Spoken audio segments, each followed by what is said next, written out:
Today, I want to answer a question that has been stuck in millions of people's minds. Why was Iran never colonized? Think about it for a second. Almost every major region in the world was taken over at some point. Africa, India, large parts of the Middle East, they were all colonized. But Iran?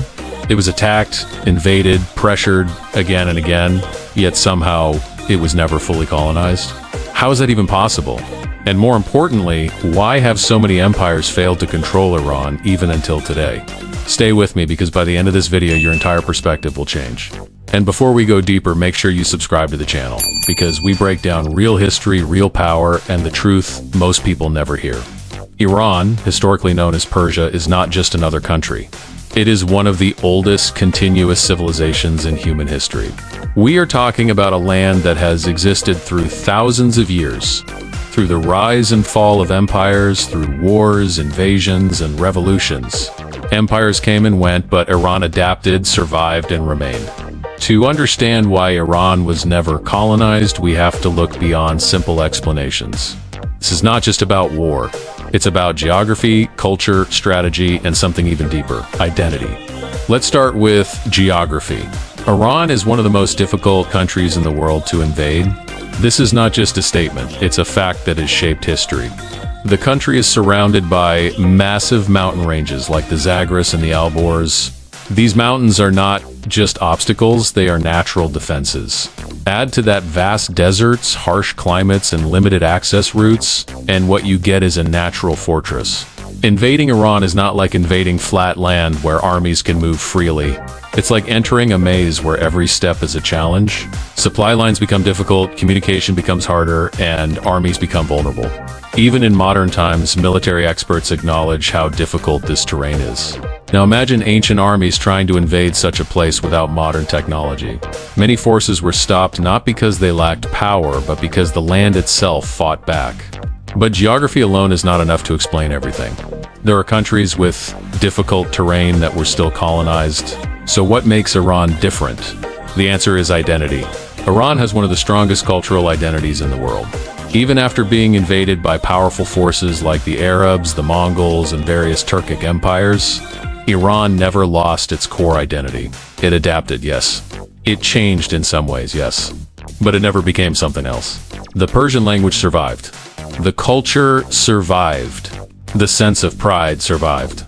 This is extremely important because colonization is not just about controlling land. It is about controlling people's minds. When a country loses its identity, it becomes easier to dominate. But Iran never allowed that to happen. Even when foreign powers entered, they could not erase what it meant to be Persian. And that made full colonization almost impossible. Now let's talk about resistance. Iran has a long history of resisting external control. Many powers tried to dominate it, including the British Empire and the Russian Empire. These were not weak nations. These were some of the most powerful empires in history. And yet, they could not fully take Iran. Why? Because Iran mastered something very important: strategic resistance. This does not always mean direct war.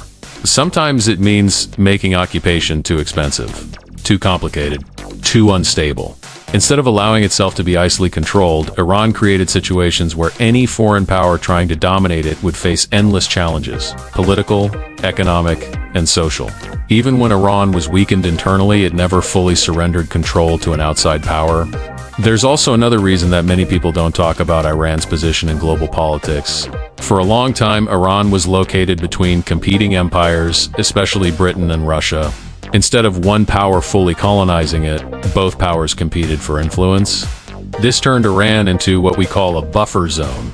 In simple terms, it became more useful as an independent state influenced by multiple sides rather than a fully colonized territory controlled by one. This actually helped Iran survive, because if one empire tried to take full control, the other would push back, and Iran used this situation to its advantage. Now fast forward to the modern era, Iran is still one of the most independent countries in global politics today. Despite facing sanctions, pressure, and constant tension with global powers, it still maintains control over its own system. And again, this comes back to everything we've discussed: geography, identity, resistance, and strategic thinking. Iran does not just fight physically. It plays the long game. It understands that survival is not always about winning battles. Sometimes it's about refusing to lose control. Now here's the truth that most people miss. Iran was not untouched. It faced interference, influence, and external pressure many times throughout history. But colonization requires something deeper, complete control over land, government, and identity. And that never happened, because Iran is not easy to break. It bends under pressure, but it does not collapse.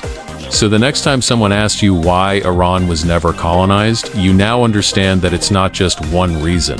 It's a combination of geography, strong cultural identity, constant resistance, and smart strategy. And most importantly, a history of refusing to be controlled. If you made it this far, then you already understand something most people don't. So make sure you subscribe to the channel because we're going even deeper into topics like this.